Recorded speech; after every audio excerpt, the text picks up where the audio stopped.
Kính thưa quý vị đang theo dõi chương trình Khéo dùng tiền của chúng tôi. Chúng tôi đang nói chuyện với cô Linda và cũng như là Katie về cái chương trình kêu là Supply Diversity. Linda, let's continue with our talk. Can you summarize, in a quick summary in a few minutes? I don't think we can do it, but let's see what is the complex step that we talked earlier. Okay. And trying to summarize, it's very, very difficult. Yeah. One thing that the business owners have to understand is that certifying with some of the government agencies is totally different than when they're trying to certify with the state, for example, or a local government or a corporation. Can I recap that? Sure. Because that's important.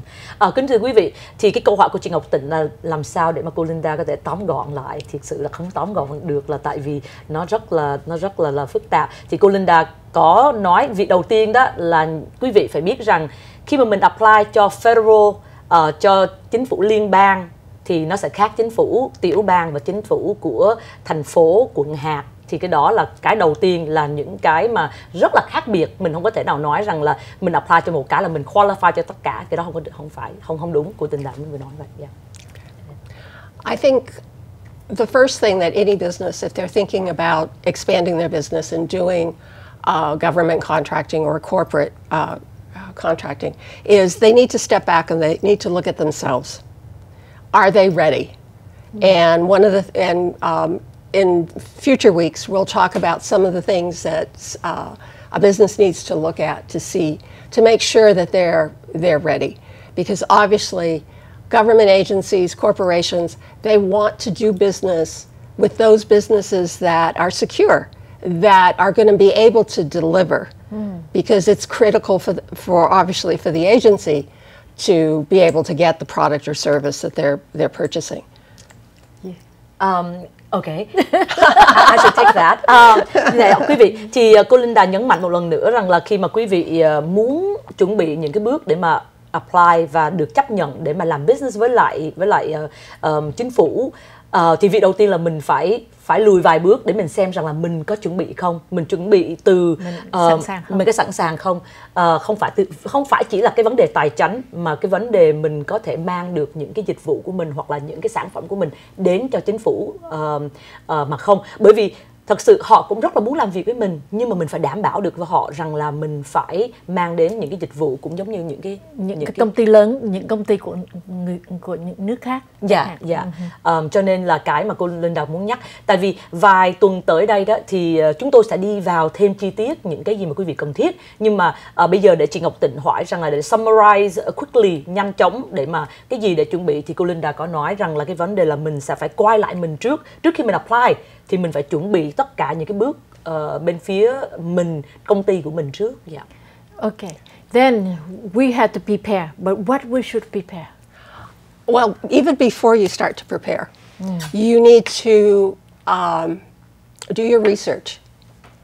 Find out what agencies out there are purchasing your products or services. What are they looking for? What size of the contracts that you're seeing? Because obviously you have to make sure that you are financially able to support a certain size order.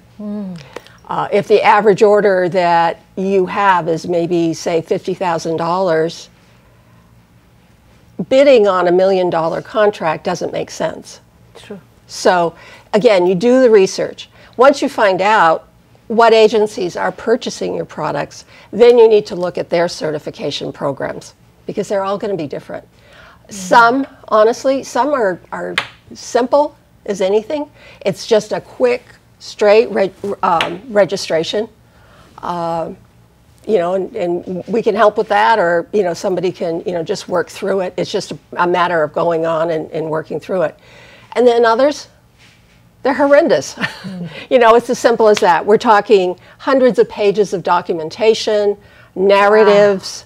Wow. On-site visits, but that's not every certification. It's really going to be dependent on what is it that you do, what's your product, what's your service.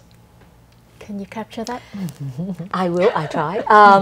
Quý vị, Thì cô Linda cũng vừa nhắc lại rằng là trước khi mà mình chuẩn bị để mình apply thì quý vị sẽ phải đi qua cái giai đoạn là mình phải research, mình phải làm một vài cái nghiên cứu để xem rằng là cái công ty của mình có thể làm được, và phải đi bid những cái việc nó ở cái size nào, ở cái volume nào mà mình làm được.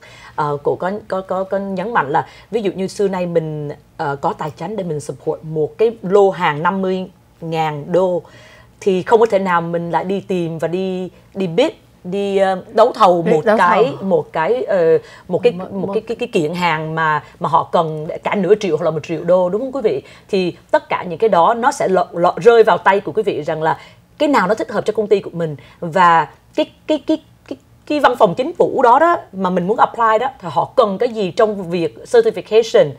Cô Linda cũng nhấn mạnh cũng có những cái công ty, không phải, có những cái cơ quan nó cả 100 trang bắt mình viết và mình phải trình bày, và họ phải xuống cơ quan của mình để họ xem coi rằng là cái process của mình có làm đúng compliance không. Cho nên đó là những cái research mà trước khi mình apply, trước khi mình get certified, trước khi mình mất thời gian để mà đi vào cái con đường đó thì mình phải nghiên cứu. Yeah.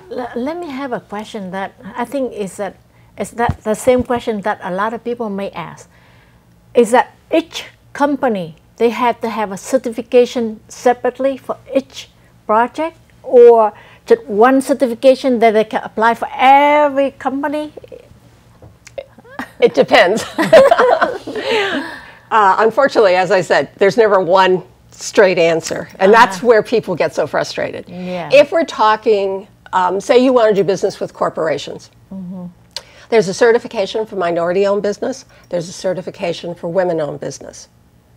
That's all you're going to need, okay? When we're talking federal government, maybe, for example, if they get the women-owned business certification, that's going to apply to any federal agency that has a certification or has a program in-house for women-owned business. Not every agency does. So that one's across the board. There's something called the DBE, or Disadvantaged Business Enterprise, very, very specific only to transportation. And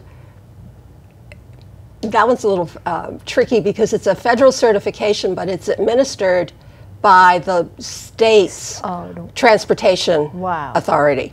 Okay, and so if you get the DBE in California, it's only good in California. Now you can go to other states, and by nature of having that certification, it's relatively easy to get certified in another state, but you still have to go through that process. Wow. Now you have to explain that to the audience. Katie, it's a little complicated. Thì quý vị cũng đã nghe rằng là nó rất là phức tạp ở cái chỗ rằng là không có một câu trả lời cho tất cả mọi chương trình của chính phủ, cũng không có một câu trả lời nào cho tất cả mọi big corporation mà mình muốn làm việc, đúng không quý vị? Cho nên rằng là nó tùy vào cái dịch vụ của quý vị, nó chỉ tùy vào cái sản phẩm gì mà quý vị muốn bán cho chính phủ, hoặc là quý vị muốn bán cho những cái cơ quan lớn. Thì giống như cô Linda nói, ví dụ cho những cái corporation, không nói về chính phủ nghe, chỉ nói về corporation, thì có thể là women-owned business, tức là những người phụ nữ làm chủ, những cái minority, tức là tiểu thương của chúng ta làm chủ. Nhưng mà đối với là chính phủ thì nó lại là một cái chuyện khác hẳn, bởi vì chính phủ thì họ lại có nhiều chương trình hơn. Giống như cô vừa nói về cái DBE, tức là Disadvantaged Business Enterprise, đó là một cái certification riêng. Thật sự thì cái thời gian của chúng ta có ngày hôm nay không thể nào mà Kiều Dung hoặc là cô Linda có thể đi qua hết tất cả những cái chương trình được. Em nghĩ rằng là chắc phải hẹn lại với lại quý khán thính giả của chúng ta vào những dịp khác, chị hả? Trong cái thời gian mà mình giải thích từ bây giờ cho tới tháng 12, mình sẽ nói lui cái chương trình này để chẳng hạn để cho giúp đỡ cho quý vị khán thính giả của chúng ta hiểu là tại sao nó là cần thiết cho cộng đồng của chúng ta. Cảm ơn quý vị đang theo dõi chương trình Khéo Dùng Tiền của chúng tôi. Chúng tôi có 2 vị khách mà cô Linda và cô Kiều Dung sẽ trở lại với quý vị trong nhiều tuần tới để nói về cái chương trình này. Kiều Dung, em say bye to the audience. Cảm ơn chị một lần nữa đã mời em và cô Linda đến với lại chương trình của chúng ta. Hẹn gặp quý vị lại là vào những cái lần tới, bởi vì vào những cái lần tới thì mình sẽ đi vào thêm những cái chi tiết cho cái chương trình này. Cảm ơn quý vị.